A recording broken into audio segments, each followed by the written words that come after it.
Go. Okay. We're live. Yeah, we live. Do we still have a show?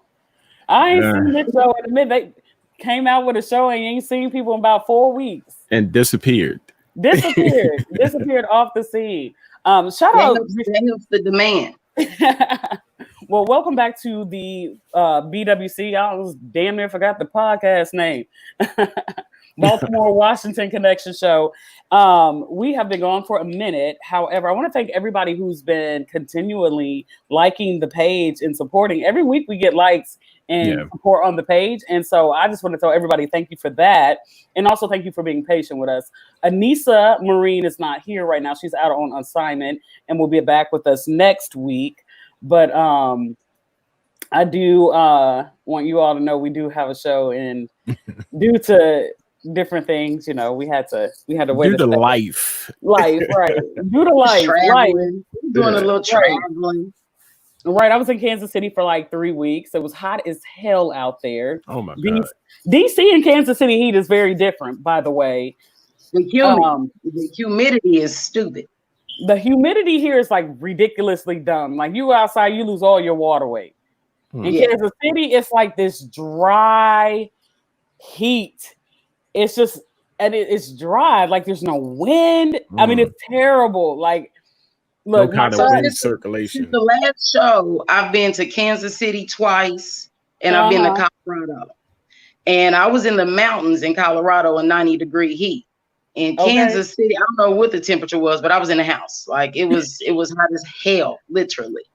Hell. I mean, you know, I do have to say this. The highlight, one of the highlights, because there was many, one of the highlights of my Kansas City trip is Candy and I got to see each other, in which we have not seen each other in person for 9 years, over 9 years actually. Because I've been in DC for 9 years, and you moved to Indiana, right? 10 years ago. 10 years ago. So yeah, but I would go back to Kansas City all the time. But yeah, it's been a while. It's been a long time. Yeah, it's been a long time since we've seen each other in person. So it was so good to see her. I got to see her the night before I flew in, and it was late. I had to get up at like 6 in the morning to get to the airport. I'm glad you made it. I'm glad you made it. Like I was like, cuz I got to get back to DC. I had extended my trip for an additional week already. And oh my God, we was a little excited. I feel good that night. Let me tell you one thing I learned. For women who drink a lot of Hennessy, y'all strong, because that's a real drink. I feel like I got 4 chest hairs from 4 shots of Hennessy that I took. I'll tell you right now. I'm telling you, that shit goes down rough. It's just Jesus. That Hennessy ain't no joke, Jesus. They be on it. At all.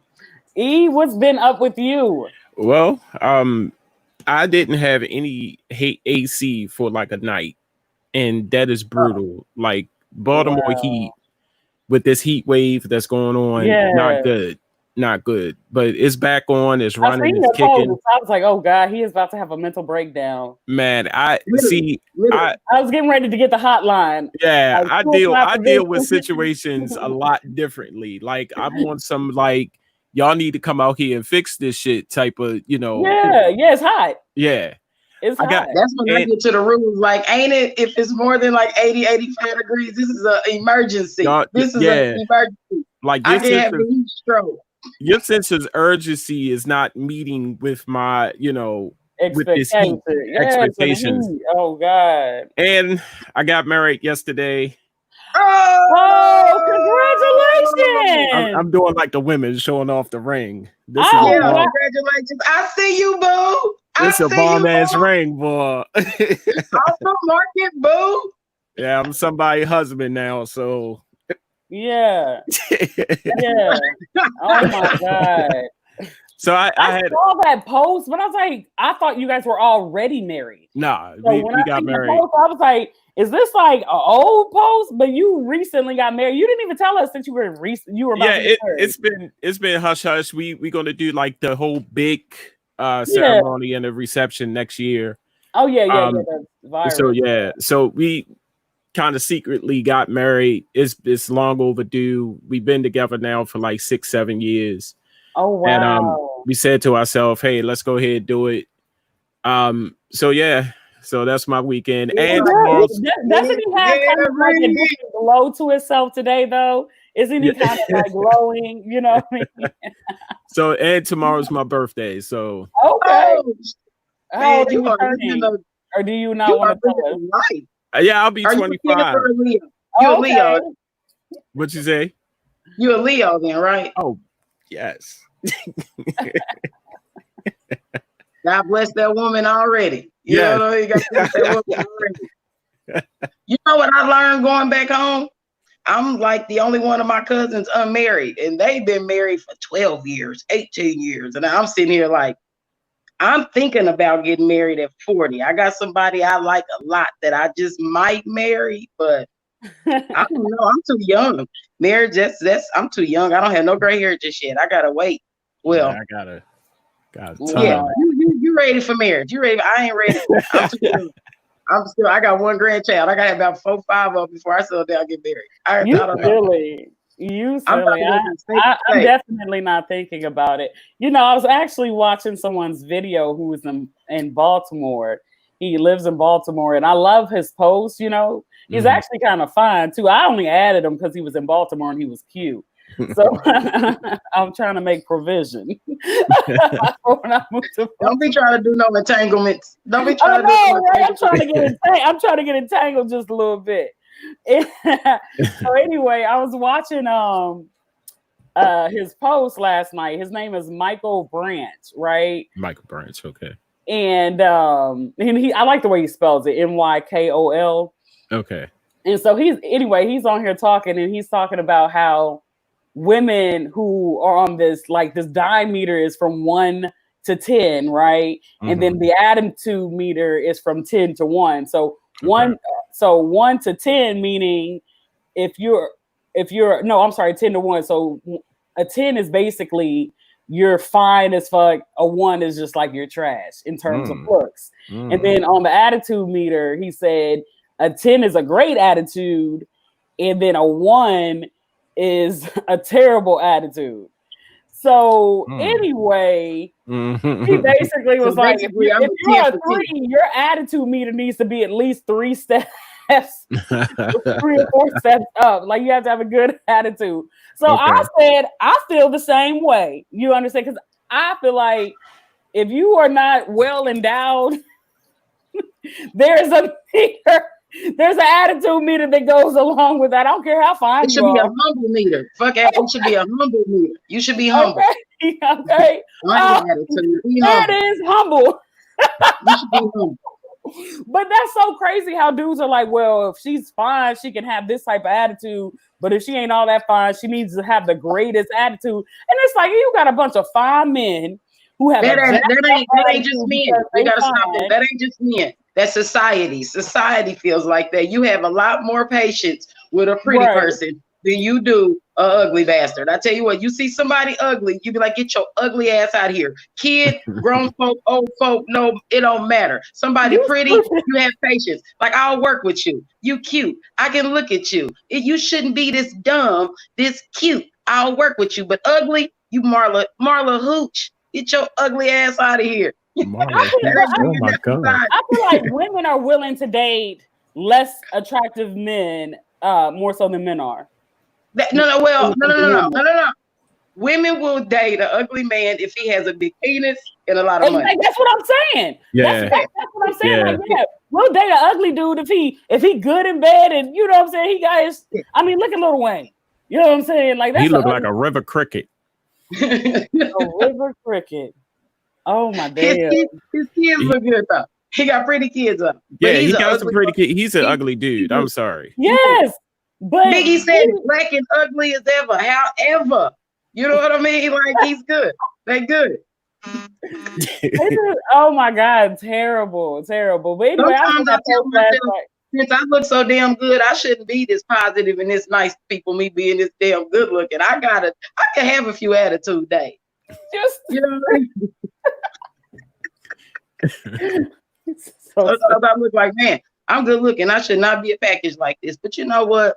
God trusts me. And that's how I know God really trusts me. Mm-hmm. You silly. Now that you talk about marriage and you say marriage, that can have us go into a lot of things because to me, marriage is sacred.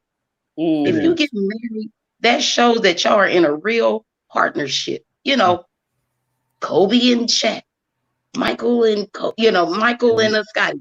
You are in a real partnership. You are here to go the distance. So I would think if I do get married, the people that I marry, the person that I marry, they would love me. They would have my best interest at heart. Mm-hmm. No matter good or bad. I'm a Gemini. So there's a lot of me. There's multiple people in me. It just comes natural. You know what I mean? It's a lot. One day I might be hot. The next day I might be cold with a smile on my face and then explode. You see what I'm saying? So my fellow Gemini, Mr. Kanye West, he went on and got married to that woman, Kim Kardashian. Now, Kanye, I'm personally hurt. Now, I can make a million jokes about Kanye West because he's a damn fool right now. He's a joke right now. But I'm hurt growing up in Kansas City, Missouri, being in the new millennium, the Y2K, Kanye comes out, Jesus walks. He's the man. We thought that that backpack and those polos were going to take us the distance. We thought that with Kanye West being from Chicago. He's the only child. His mother was an educator. Come on, man. We had faith in Kanye. He was going to marry that Mr. Rainey's daughter. He said it in his raps. He said it. I don't know what happened. Well, I do know. His mom passed away. I do believe that's the ultimate right there. I think, and just to add to that, I think that's what happened. And is my opinion. Everybody's entitled to one. I think by marrying, because you've seen the track record of the Kardashians. You see what I'm saying? One, they love black men. Two, being with Kim is an influence. I don't know what she's saying in his ear. I don't know what type of energy she's putting out, but you could definitely see something is wrong with Kanye. Now, like I said, and Candy brought it out, it's his mom. He's I don't know if he's still grieving because everybody grieves different, or the simple fact that I could do whatever. I can say whatever. I can be whatever. You see what I'm saying? This is what's going on in his head. Now, mental illness, I don't know the all the effects of that. You see what I'm saying? Because I can only speak for myself. I never experienced, going off on a tangent or going off without reason. But my tangents are like, I'm gonna be mad for a minute, but that's it. You see what I'm saying? It seems like he's doing things to gain attention. He's just doing things to gain attention. You see what I'm saying? There's definitely something wrong. You see what I'm saying? And I just think that there's influence behind it. Right. Meaning that I'm going to go off on this tangent, but who's egging the tangent? Who's egging the push? Yeah, I think there are definitely a lot of things going on that we don't know. And just some of the stuff that he was saying, as far as Kim coming with a doctor to lock him up, I don't think that he's lying about that. I think it could be a help cry. I mean, he's saying that, he had been wanting to get a divorce. We don't know if that's really true or not. You know what I'm saying? I don't think that he's just saying that to get attention because people are expecting them to get a divorce because of his outrageous behavior and that sort of stuff. I mean, I think that this is kind of a help cry, and us just painting the bipolar mental disorder over it, I think that it kind of does us a disservice. You know what I mean? Okay. Or does him a disservice, like, because he's not being taken serious. Okay. So we're thinking that the things that he's coming out saying on Twitter aren't even true. He's just tripping out. He's just being extra. He's just, trying to get attention or something like that. I don't think that we should look at it from that viewpoint. Yes, maybe he does have, bipolar, a mental disorder, and maybe a lot of us who are making jokes and making fun of him don't really understand the seriousness of that. Yeah. And so he's not even being taken serious publicly by, his fans, people who are just in the world, just looking at him having these meltdowns. Yeah. But I do believe that there is something going on. I mean, this is the first time that I've actually seen Kanye West say something about Kris Jenner. This is the first time I've seen him kind of snap on her and allude to her as being, kind of a fucked up individual. Okay. So as far as I'm concerned, I think that we should take serious the things that he's saying. Of course, we're not trying to read between the line and that sort of stuff, because we don't want to just make assumptions and that sort of thing. But I do think that we need to kind of look at what he's saying. And when Damon Dash said that ain't nothing wrong with Kanye, and I would love to lose my mind like that, not necessary quote unquote, but that's kind of what he said. I don't know. I think that there's something going on that he's trying to just Dame Dash is a little crazy. Dame Dash is a little crazy. He's a little off too. Yeah. I mean, Dame is, but I mean, that's joke. But my thing is, if there is something really going on with Kanye and it's a mental disability or anything like that, like he's really, really battling mental illness, I feel like I understand that you cannot control an adult. Right. I understand that. Yeah. But I also understand if I have a wife or a husband that is my spouse and my loved one, a mother, a father, a brother, a sister that battles serious mental illness, they won't be left alone. There are a lot of people in facilities right now, rich or poor, that are in facilities because their family feel like they cannot handle them or take care of them the way that they need to be taken care of. And I feel like if he really did have or really does, which they said is documented, that he has a disability, as his wife, why would he be in Wyoming by himself as his wife? Why is he on stage by himself? You understand what I'm saying? Think about even small things. Think about you may have an aunt and an uncle, right? And you got an uncle that gets on that end, or aunt that gets real, real drunk. At some point, their wife or their husband takes them home. They make them leave. You want to know why? Because I care and I don't know how you're going to react. You understand? Everybody has somebody in their family where it's like, hey, you have to watch so-and-so. You have to take care of so-and-so, because if you leave so-and-so out there, no telling what may happen.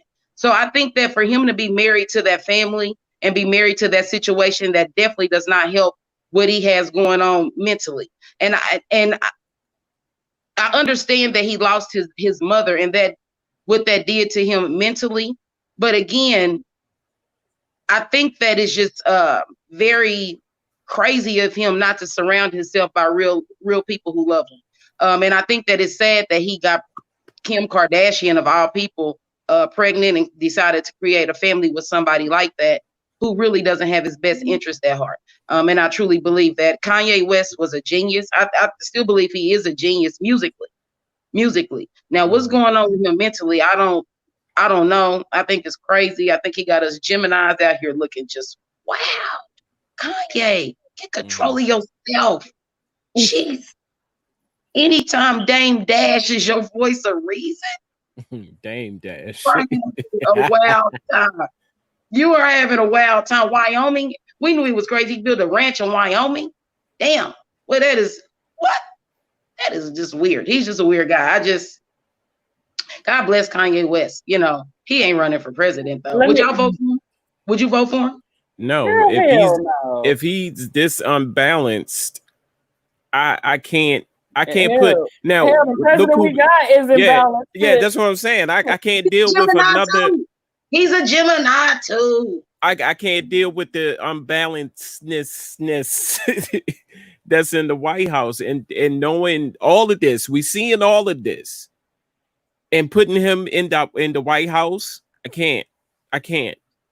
What I want to know what happened to. Remember when you was a kid and you was in school and learning about all the different branches and everything of government and learning about all these different things. What happened to a president being somebody of importance? You know what I mean? Somebody who held themselves to a certain standard. Somebody we like, you know what, I'm not going to run for president because I'm a little gangster. You know what I mean? And they ain't ready for me. Where did that change where Donald Trump was like, gangster? I'm in here like, he's in there like Joe Exotic. Or the simple fact of the climb.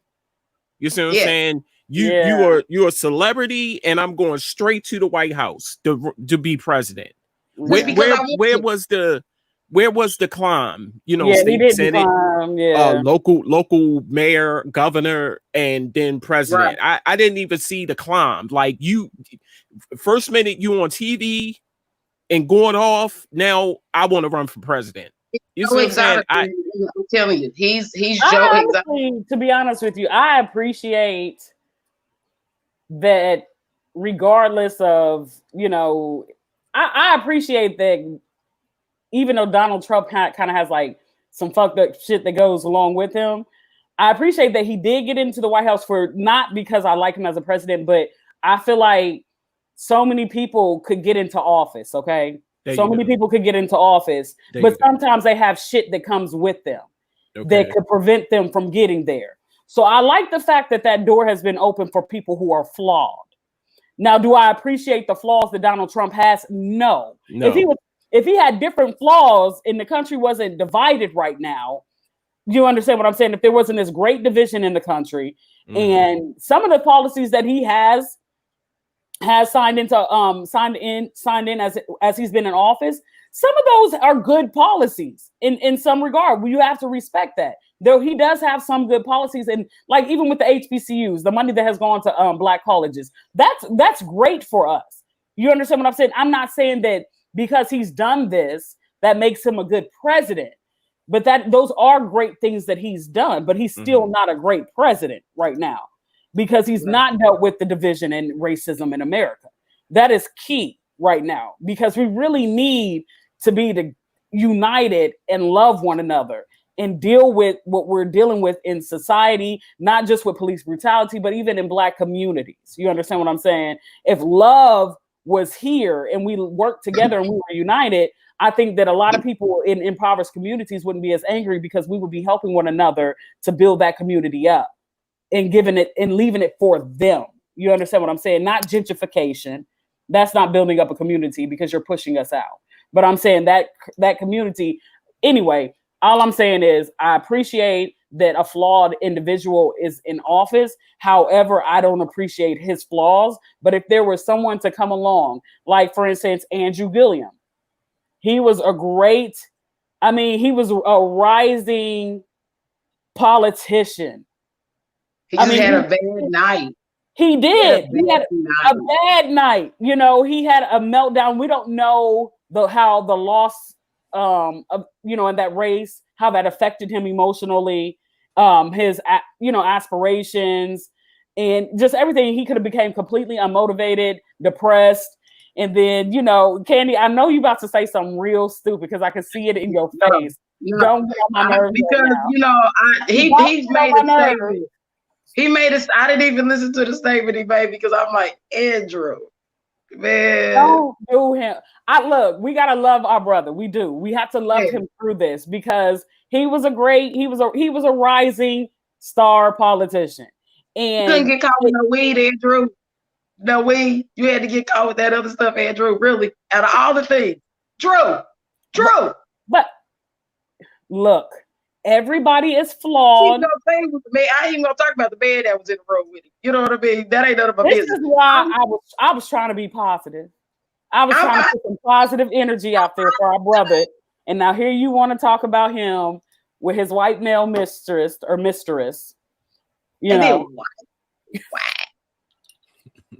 So anyway, like I said, I encourage flawed people who are about love and unity in America to run for office. If you have flaws, who cares? Deal with them, get you a good public relations representative, and you'll be fine. Good public relations. You don't even who the hell is Donald Trump? He don't care. They let that old man stand up there with no mask and say whatever the hell he want to say. And he'll even say, "Who cares? Who cares?" Look, he said, "I am the team." Okay, he doesn't care. And speaking of Orange Slurpee. I can't call him president. Not And a lot Orange of us Slurpee? are. Orange Slurpee. Whoa, that is disrespectful. That's a good one. Damn. Orange Slurpee. And then speaking of which, I don't think I'll ever have an orange Slurpee again. Not that I like that flavor anyway. It was always nasty anyway, but you know. Brandon Hey. Scott. Shout out to Brandon Scott. City council president, now mayor of Baltimore. Where the president, the Orange Slurpee, I'm gonna stop saying president because he's not a president. Constantly taking jabs at Baltimore, you know. And like he was saying about different cities and states, I think the protest has either stopped or is dying down. The Orange Slurpee. Well, he continuing. I'm gonna tell you what I think is going on. Go ahead. Well, as far as the protests are, you know, going on in each state, he's saying that he's sending in military, or what's the word he used, federal agents to come in and de-escalate these protests. But Brandon Stott said, you know, hey, you don't need to do that here in Baltimore. You see what I'm saying? And in a recent, I had it up, in a recent tweet from Brandon Scott, this is what he said right here. And it was saying that instead of sending agents into Baltimore, why don't you help send some partnerships? Some Baltimore needs, and he writes, Baltimore needs real partnership and resources, not the presence of unnecessary, unrequested federal agents. And right now, Brandon Scott. Yeah, that is what Brandon Scott said. And I truly believe that. I mean, stop looking at stop looking at the negative side and what you can possibly do, instead of sitting down and hearing the cry of even not just Baltimore, of each state. You see what I'm saying? I strongly believe that there's something going on with these protests while we're protesting. You could definitely see that. But and I think I speak for Brandon when I say this. Okay, I know you see this. But how about sending some other resources into Baltimore, into these other states, to kind of help them in the result of these protests? Why? The question is, why are you protesting? What is going on in your particular city that we need to combat first, instead of just looking at it and said, you know what, hey, I'm tired of this. I'm going to send in some, you know, military presence or federal agents to kind of approach these situations. So what are your thoughts on that? Me personally, I applaud Brandon Scott for saying that. Exactly. Because one, I'm tired of Orange Slurpee poking. You see what I'm saying? It's every other week. It's a poke. You know, I'm looking at a lot of these different inner cities because they're sending the same agents to Kansas City in the, you know, under Operation Legend, right?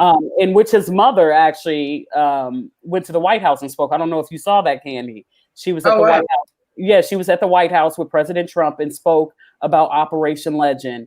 And that's, I mean, you know, right now, like I had posted yesterday, we have federal agents, the military, coming into inner cities, and we invited them. Okay. Our self-demise is the reason why we're in the situation that we're in. They are using our behavior as a you know, scapegoat to come into bring the military into our communities. And because of all the black on black crime in the inner cities. Exactly. Okay. In Alexandria, Ocasio-Cortez, she basically said what you were saying about what's happening with these communities. Okay. Mhm. She's talking about the lack of education. She's talking about the frustration, the lack of resources, the lack of access that a lot of people in these communities have to different industries, institutions, that sort of stuff. And she was called a bitch by Ted Yoho, who was another representative. And she was on the floor and discussed this on the floor. He was upset that she was casting her vote when it came to defunding police.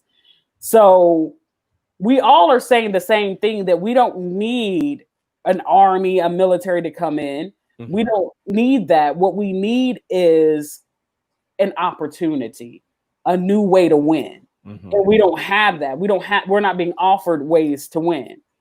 So I think that it's going to take a lot for us, and we have to change.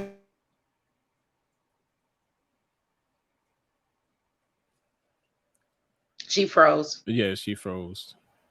You know, my outtake on all the rise in the violence in the inner cities, I see a lot of violence, but I don't necessarily see a lot of people being arrested for the violence. I'm hearing about a lot of drive-bys, but I'm not hearing a lot of people being arrested. I'm not seeing a lot of people's pictures being put on the news for arrest or anything like that. Mm-hmm. So as we start to protest, I noticed that there's a rise in the community with violence, which I don't really understand, because how, in one sense, as a household and as a community, and you see it in your community, we are fighting for justice in our community. We are speaking about this amongst our friends. You know what I mean? This is the conversation.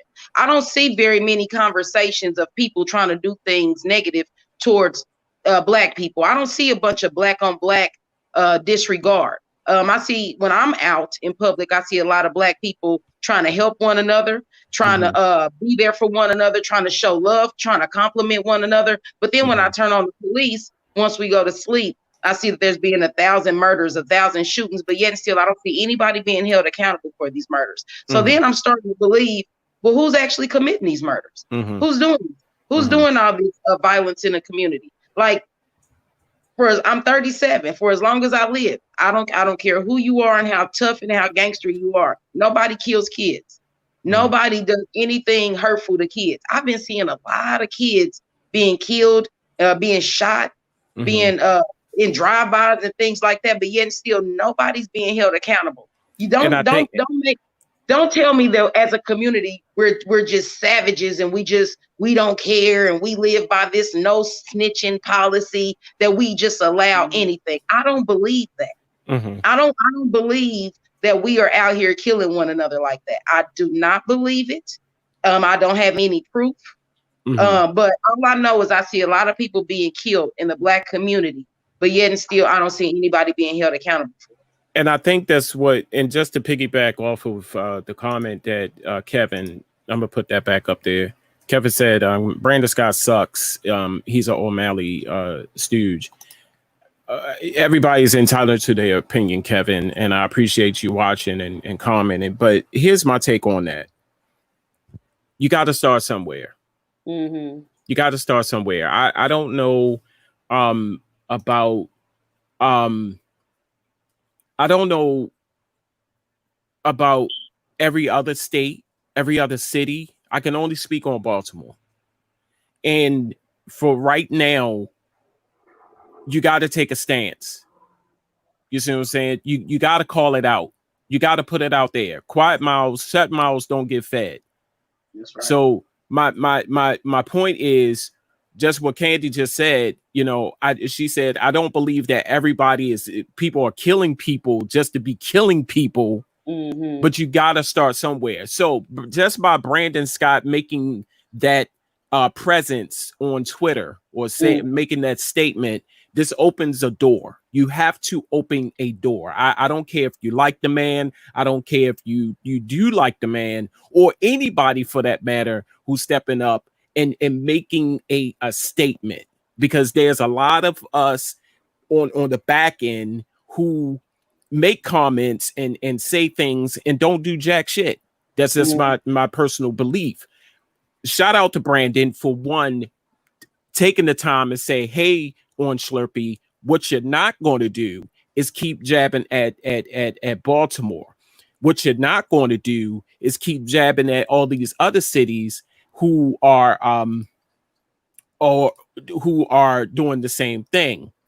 Should we settle for shit? No, well, I don't think it's that we are going to settle for shit. But the thing about it is politics is a game. It is, and a lot of times, what moves bills and policies is money. And we don't have enough politicians in there with money behind them in places and meetings where deals are being made. There's a lot of deals that are being made for the benefit of corporations, organizations. Absolutely. And you understand what I'm saying? We don't have, those type of resources. We're not in these corporations. We don't own these corporations. We don't have these organizations. A lot of people who do have those type of organizations are like our celebrities, our basketball players, our rappers, some of the high paid actors and actresses. But we don't have some white collar corporation that was built from the ground up that's, a $1 billion entity that can shape policy, that has, what's the word I'm looking for? It just slipped my mind. But there's groups that we need to back behind. Lobbyists. We don't have money behind lobbyists. You understand what I'm saying? Mm-hmm. And a lot of these people do, and this is how policy is shaped. Mm-hmm. We can, when it comes to our politicians, the ones who are really trying, we need to show respect for them and push them, because after a while, it's like, I'm trying my best and I'm on the inside and you're on the outside looking in, and my own people are telling me this because I can't make this happen for them. When it's just, I can't just walk in there and say, put this into law. This is what my people need. This is what we need in the city of Baltimore. Make this happen. It doesn't work like that. They can only get as far as they can in that game. It's hard. It's difficult. You don't have a lot of, I think we should do an assessment and see how many Black politicians that we really have out there, and look at their past voting history and what they voted on and that sort of stuff. And then we can call a spade a spade. But a lot of people just don't like a person and they don't even know what they voted yay or nay on when it comes to policy. Couldn't even tell you. So I think that we should kind of lighten up on our Black politicians, because we could do a lot more with encouragement. Exactly. And informing things. But we need lobbyists. We don't have nobody lobbying for us. You understand what I'm saying? No, and I mean, back to the athletes. That's why sometimes we kind of, as a society, kind of hold on to them, because we know that really they don't have any pull. But as far as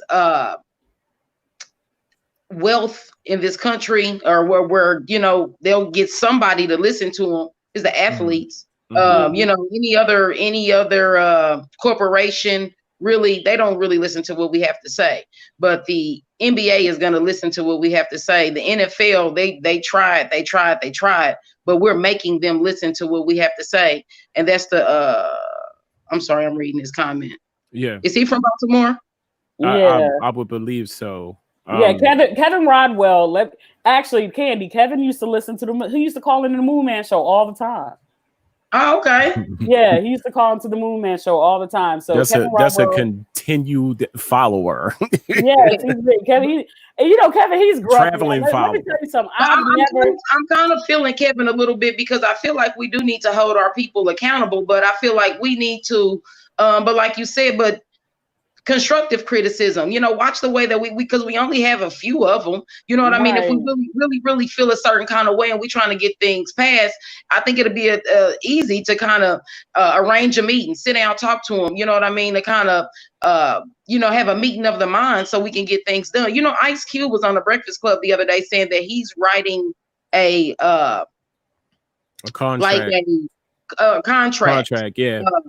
For the Black community, and I haven't had a chance to necessarily read it, but I think that that's important too. I think that as a Black community, there's so much damage that has been done. There's so much that has been done on so many levels. Everybody has an opinion on what should be done to fix our community.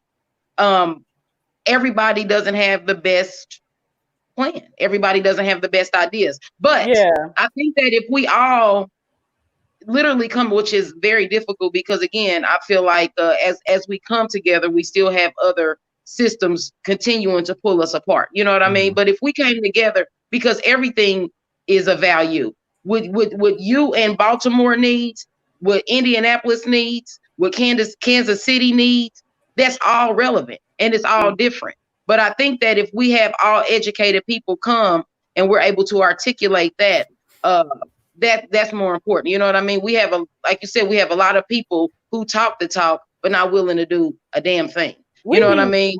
We definitely need task force to deal with specific issues. Task force for gun violence, task force for drug abuse. And let me just say this. I have been thinking, like, what in the hell is going on where we're seeing all of these killings, these children being killed, just crazy, senseless murders in the Black community, right? Mm-hmm. But let's not forget this wave of K2, okay? Yeah. Like, that is so important to me because that, like the opioid crisis that got dealt with, that's being dealt with, that has not happened in the Black community. And we are seeing some buck wild ass children because a lot of these people who are committing these crimes are 25 and under. You know what I'm saying? The senseless gun violence. And it's like, well, what happened? Drugs. K2 is serious. Like their minds have been altered and they started out on that at a young age. I was talking to my friend. I said, what you are seeing is the crack baby generation, their generation, their seeds are growing up. Okay. It is a generation of crack. And then they got to that generation with K2. And now we are looking at the results of that. Seriously. I mean, if you come to DC and Chinatown, you will see young boys standing up, falling asleep, gone off some shit. Like zombies. You come, zombies. You come here to Baltimore, you see the same thing. Yeah, just zombies. Same thing in Indianapolis and in the job field that I work in. Like I always say, I literally work with the crackhead aunt and uncle. If the people that are literally on drugs, underbridge, those are the people that I literally work with and I send to the Lucas Oil stadiums, the fairgrounds, those are the people that I deal with. So I see it firsthand. Like, and I asked, like, why would you even want to do that? You know what I mean? If you completely don't know who the hell you are, where you going, where you been, what you done, why the hell would you want to put that in your system? I was looking at this video of this dude, like, I don't know what he was on, but it was just so sad. I was just like, and people were just like, man, I'm trying to move like that. I'm trying to move like that. That's what the guy in the video is saying. Like, I guess he was trying to talk about he dancing or something, but the dude was smacked out of his mind. And I was just like, this is sad. And then I go back, that all goes back to when I talk about the system and everything else. Where the hell did K2 come from? Who put that where? When, what, what is K2? I'm 37. I've been smoking weed my whole damn life. Weed. I ain't never heard of no damn K2. You know what I mean? K2 came out when I first heard of K2. I heard of it like in 2005. Okay, my homeboy, he had it, and he was like, "No, it's fake weed, but it makes you high, and they can't see it in your system." So we're all over there. He was on papers. So we all over there. I smoked it. But I mean, at that time in 2005, it was like you got like a real quick boost of a high, but it was just like, you know, it went away quick.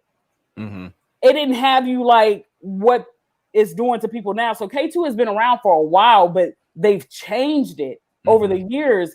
And I don't know what they put in like bath salts or whatever the mixture is, but whatever it is that they've done, like I really believe that it was by design because It's all by design. It's all by design. On probation and tell them they can't drink or smoke. They got to drop piss. Okay, you got to take a piss test because they want to, see what's in your system. So you're on probation for years. Any little infraction, it's extended. It's going to cost you more money. Okay, yep. So now it's like, you know what? I can't smoke, but you know what? I'm gonna offer you something. You want to get high? Try this. And that's what it was. The court system played a very big role in the K2 epidemic because and then you were able to buy it at the gas station. And at the gas station, the Arabs, all of them here in DC, those are the ones that were selling it until Mayor Muriel Bowser banned it. And that was only about 2 or 3 years ago that she banned K2 in DC and said you couldn't sell it. So up until 2 or 3 years ago, it was okay for them to sell it. Even though they knew and saw what it was doing to the people in that community. It took them up until 3 years ago to ban it. And at this point, it's a wrap. There are so many casualties. There are, know what? Also, like, and we are just really kind of rambling, but it all kind of ties in. Just being a parent, being a young parent, and then having young adults. 2018, my son 13. As parents, what the hell are we doing sometimes? Like we have to do better as parents, like getting our kids together, kind of maybe not holding their hand, but not throwing them to the wolves. If you got a 19-year-old son, 18-year-old son, and you're not putting them in a position to win in life, if you just putting them in a position to sell drugs, do nothing, not have a plan, well, then shame on you. You know what I mean? And I think that is, because I had 2 kids at 18. We all had kids young. It happens to everybody. But I'd be damned if I'm going to just throw my kids to the wolves and allow them to put anything in their body, allow them to believe any and everything, allow them to enter this world without a damn clue. You know what I mean? Or without some type of plan. Of course, plans get deterred. You know what I mean? Plans get messed up all day. But especially if you have a young man out here, you know what I mean? And you just let the young man just go out here and work and then just not have a clue or a plan. Shame on you. You know what I mean? Shame on you. And you're a part of the problem. And that's why we can't get better as a community. As parents, if you have a young son and a young daughter and you know that they live a wild, unnecessary life and you ain't doing everything in your power, if you're encouraging that, you're a part of the damn problem. Damn, I missed what he said. Kevin said probably because white teens started getting high with it. Yeah. Yeah. I agree. I agree with Kevin that it didn't become a problem until white people started taking opioids. Yeah. Now it's a crisis, but when black people was out there on that heroin, all fucked up. It's like, okay. It doesn't matter. Yeah, it doesn't matter. You mean when they flooded our community and now our parents, grandparents, and everything else are the ones that are still left and alive with us are sitting around during this time losing their damn mind watching TV all day over the modern day civil rights movement that we have going on that they can't believe that's still going on from the time that they kids and they was born into this in the 50s. Now y'all playing this about the COVID all day. Y'all playing this about the protest all goddamn day, and we ain't going nowhere.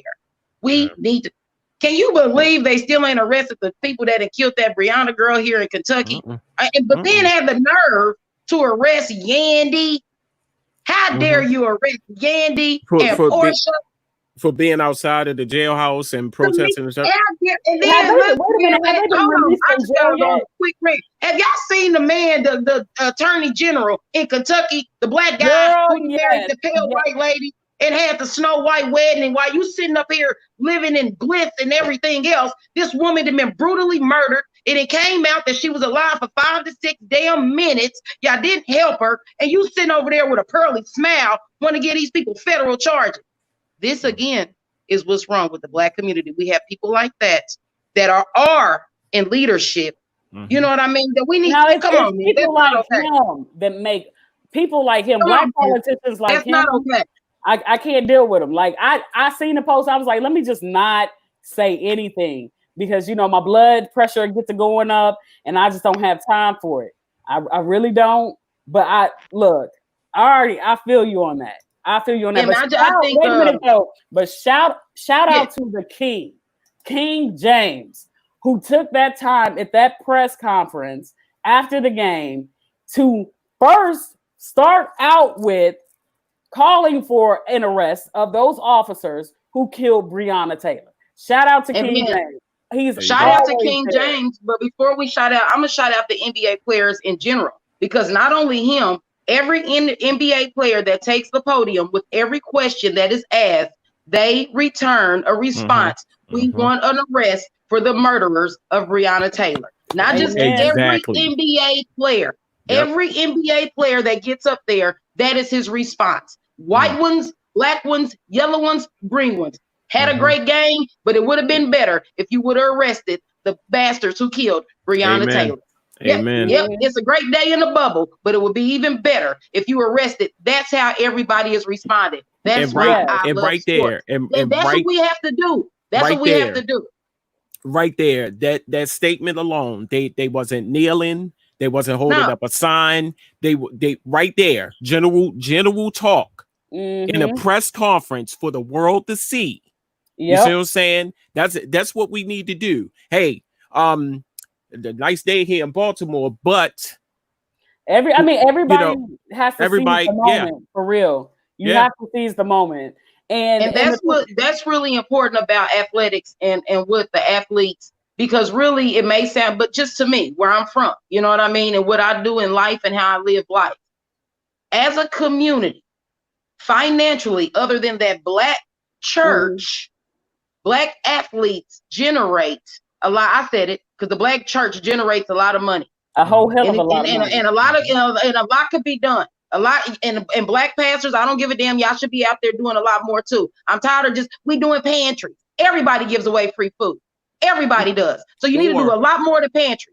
Stop making single mothers and single fathers sign a form in order for you to pay their light bill, but yet still they ain't got to sign a form to give you all their damn money. Or protest at one establishment for months. Vince Crab House here in Baltimore. Black pastors are holding church in front of this man's establishment. How much more you going to do? My thing is, how much more protests are you going to do in front of this man's establishment? I just had to throw that in there. Take more pictures with politicians and everything else, but yet and still, put your boots on and get on out here in this community. Stop it. I can go on a whole nother rant about the black community. Okay, but anyway, athletes, as far as money and opportunity, we got it. If we put our foot down, whenever we say something, we can get it done. Okay. And I truly believe that, because what they're scared of is losing their money.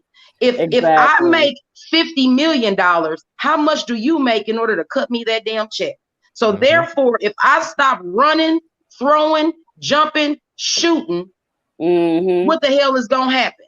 This world, let me tell you something. The world did not shut down. We did not go under this quarantine until the NBA stopped. The president was on podiums talking about the Chinese is trying to give us the flu. It ain't even important. It's nothing. The NBA shut down. We'd have been under quarantine every damn since.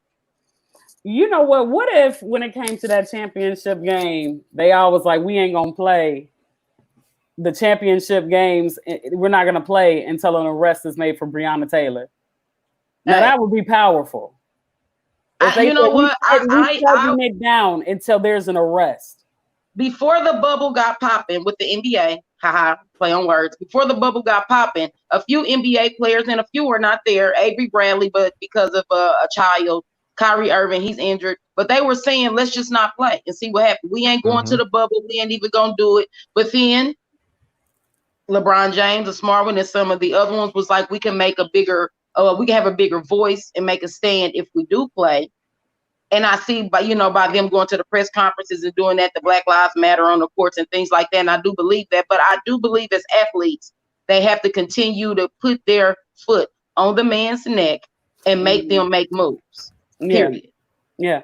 And as athletes, it can be done because the money that is generated. How about there's a Chiefs player right now, right guard, I believe. He has a beautiful French name.